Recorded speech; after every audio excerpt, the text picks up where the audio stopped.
lo que hizo fue decapitar a su expareja, tirar la cabeza a la basura y luego esconder el cuerpo. Crónica Negra, los sucesos que estremecieron Mallorca. El cuerpo de la bailarina alemana Andrea Budak posiblemente continúe oculto bajo las aguas de la bahía de Palma, envuelta en pesadas cadenas y atada a un ancla. Su asesinato quedó impune.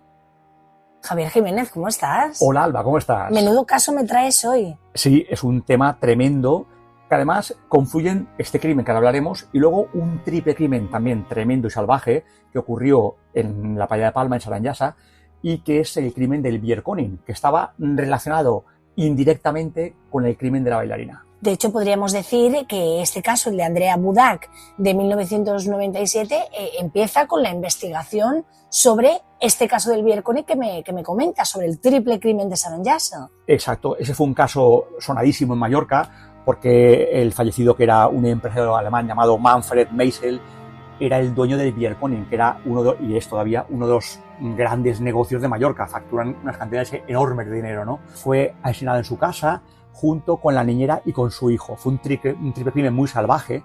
La mujer estaba ausente, se libró del crimen. En su casa encontraron grandes cantidades de dinero escondidas en la chimenea. Es decir, tenía todos los ingredientes para hacer una investigación tremenda, ¿no? Y justo entonces aparece Andrea, la bailarina, como testigo y se la empieza a buscar porque creen que puede tener algún tipo de información relacionada con el crimen de Meisel. ¿Quién es Andrea Budak?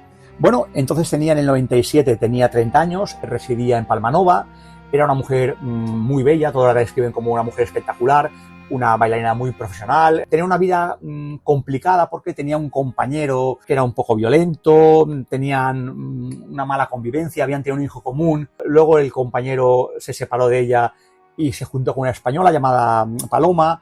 La relación entre Paloma y Andrea era también muy mala. Bueno, era una relación muy tóxica que se fue complicando a medida que avanzaba el tiempo. ¿Qué tenía que ver Andrea Budak como para considerarla un testigo en el caso del rey de la cerveza, el de Manfred Meisel? ¿Qué relación o qué vínculo había entre los dos?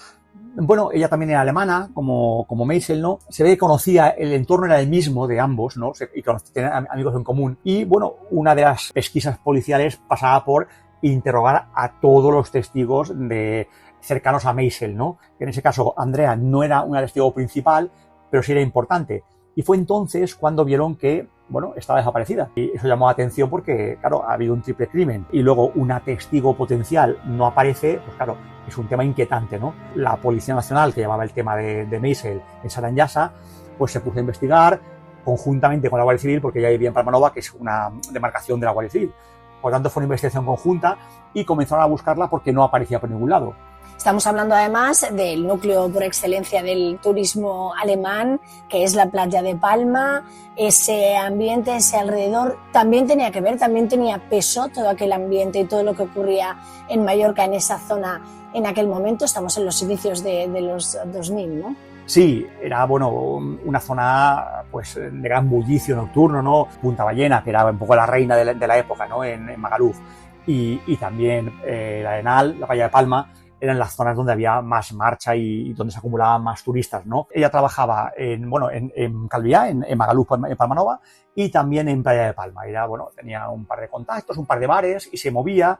Era una bailarina cotizada porque, ya digo, era muy espectacular. Trabajaba bastante, además, ganaba bastante dinero. Su nexo de unión con el crimen de Saranyasa era que ella iba mucho a la Playa de Palma, donde tenía su bar, el Bierkoning, el muerto de Saranyasa. La Policía Nacional y la Guardia Civil inician esa investigación conjunta, empiezan a seguir los pasos de Andrea para ver dónde está, con qué se encuentran. Andrea no aparece por ninguna parte. ¿Cómo localizan a ese ex que ya me avanzabas hace un momento, que era problemático y muy sospechoso? Bueno, en estos casos casi siempre es una información anónima, ¿no? Que no está anónima realmente, pero bueno, es una información cercana al varón, que aporta una serie de detalles, ¿no? Tú piensas que normalmente cuando hay un crimen, el asesino, si comparte esa información con más personas, que a veces ocurre, hay algunos que acaban derrumbándose, ¿no? No pueden dormir tranquilos, con la conciencia tranquila, pensando que un asesino anda suelto, ¿no? Y que además saben quién es y que no han acudido a la policía. Entonces muchas veces lo que hacen es enviar un anónimo, sobre todo en aquella época eran manuscritos, ahora ya son emails, enviar un anónimo a la policía o a la Guardia Civil. ¿Qué fue lo que ocurrió entonces, no? Luego supo quién era alguien muy cercano al entorno del ex novio de ella, y bueno, comentó una serie de datos que daban a entender que no había sido una desaparición en absoluto voluntaria, sino que había algo más. ¿La policía tuvo fácil localizar a este exnovio? ¿Estaba aquí en Mallorca? Bueno, él estaba fuera, iba y venía, estaban en Canarias, se movía mucho con su nueva pareja que se llama Paloma, se llama Marc, se movían, pero finalmente lo localizan y lo citan, ¿no? También en el caso de Andrea había un detalle importante, que era que su compañero o su excompañero da una serie de detalles, muestra una carta que le había enviado ella supuestamente a una amiga nórdica, donde se iba de Mallorca, es decir, quiso justificar su ausencia, ¿no?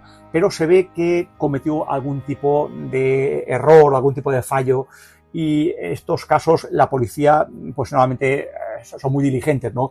Y cuando tú mientes pues detectan el error, ¿no? Él comentó que ella era alcohólica, que tenía muchos problemas, una vida pues muy compleja, y que había querido poner vida por medio e irse, ¿no? Y dejar a su hijo. Entonces también fue otro detalle que inclinó la balanza y hizo pensar que su exnovio tenía algo que ver con la desaparición. Y lo citan además con información privilegiada, porque ese testigo anónimo dio una serie de detalles importantes, ¿no? Claves, ¿no? Entonces, como él no sabía realmente lo que tenía la Guardia Civil ni la policía en esos momentos, claro, los investigadores jugaban con bastante ventaja, ¿no? Entonces le pillaron en un renuncio, en dos, y al final se derrumbó, lo que dio una versión de los hechos a medida. ¿Cuál era la versión de Marc? Según él, ese mes de julio, él acudió a Mallorca para ver a su hijo en su cumpleaños, vino con Paloma, con su novia. Según él, Andrea no soportaba a Paloma, y en un momento dado habían bebido, bueno, la fiesta se había desmadrado un poco, supuestamente las dos mujeres se pelean y Andrea cae y se golpea la cabeza accidentalmente y muere desnucada contra una silla, ¿no? Esa versión era un poco extraña, primero porque la bailarina era una mujer muy en forma, estaba muy fuerte. Entonces, si se pelea con otra, como era Paloma, que inicialmente no era una mujer corpulenta, ni hacía deporte, ni se mantenía en forma, pues claro, inicialmente la que tiene las de ganar es Andrea, ¿no? Por tanto, esa versión no cuadraba mucho a los investigadores. ¿Qué hicieron entonces? Porque claro, Andrea seguía desaparecida, tenemos una especie de confesión, aunque con una historia muy extraña. Bueno, pues siguieron presionando al sospechoso, que ya se había medio derrumbado, aunque su versión, ya te digo, era una versión pues bastante suavizada de lo que posiblemente hubieran sido los hechos, ¿no? Y fruto de esa presión fue otra confesión suya, que dijo que, bueno, después de aquella muerte supuestamente accidental, lo que hizo fue decapitar a su expareja, tirar la cabeza a la basura y luego esconder el cuerpo en un arcón, en una especie de nevera grande, ¿no? Y, bueno, pedirle ayuda a su padre, porque su padre tenía una lancha en el club náutico de San Antonio de la Playa, en la playa de Palma. Le dio una serie de indicaciones sobre lo que tenía que hacer. Increíble, es decir, le ayuda hasta su propio padre, él acaba confesando, claro, varios meses después, gracias a esa presión policial y esa mano izquierda de los investigadores, su padre le ayuda a ocultar el cadáver, entonces la policía supongo que intentó encontrar ese cadáver. Claro, él cuenta que, y eso parece que es cierto, que se van con la lancha, posiblemente de noche, a la bahía de Palma, a una cierta distancia, posiblemente 1 o 2 millas, ya era un poco más adentro, y arrojan ese arcón, esa nevera, con la mujer encadenada y con anclas dentro para que pese mucho y se hunda rápidamente, ¿no? Calculaban pues unos 40 metros más o menos de profundidad en la zona aquella. Él da una ubicación muy relativa, ¿no? Dice, bueno, la playa de Palma, 1 o 2 millas más adentro. Claro, la playa de Palma es muy grande. Llega prácticamente de Llucmayor hasta Calviá. Claro. Es una bahía muy grande. Entonces, claro, la búsqueda fue pues realmente buscar una aguja en un pajar, ¿no?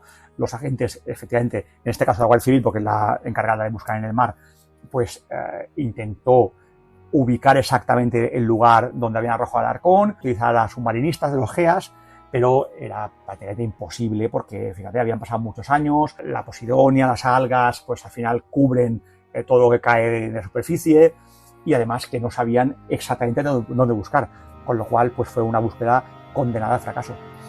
Ante esa barbarie, además confesada, de haber decapitado a una mujer, de haber tirado su cuerpo al mar, hubo detenciones. Supongo que a Mark Lehman, a la expareja de Andrea Budak, le arrestan. Efectivamente, él y su pareja actual en aquellos momentos fueron detenidos. Luego había 5 cómplices más, uno era el padre y otros 4 eran pues amigos o conocidos del entorno que sabían de lo que había ocurrido, pero sabían que supuestamente había sido un accidente, no un crimen, ¿no? Bueno, fueron también acusados, pero no llegaron a ingresar en prisión. En cambio, Mark y Paloma sí ingresaron en prisión, pero poco tiempo. ¿Por qué ese poco tiempo? Bueno, supongo que se inicia esa carrera a contrarreloj, porque esto ya lo hemos escuchado en numerosas ocasiones: si no hay cuerpo no hay delito. Hay casos en España, infinidad de casos que por desgracia no han sido condenados por esta circunstancia. Efectivamente, ese es el drama. Sin un cadáver es muy complicado conseguir una condena.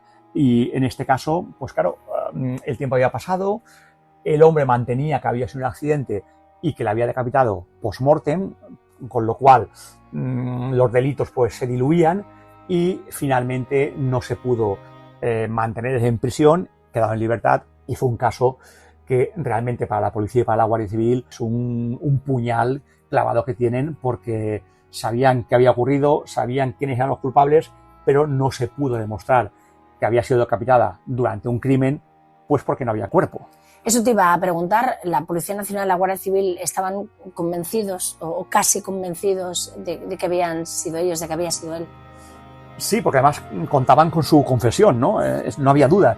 Lo que estaban convencidos es que había sido algo intencionado. Claro, su versión no cuadraba, ¿no? Un cumpleaños, su hijo, de repente un mal golpe en una pelea con ella, porque todavía si fuera una pelea con él, dices, bueno, él era un tipo más corpulento, pero una pelea con una chica que es bastante inferior en cuanto a volumen físico, ¿no?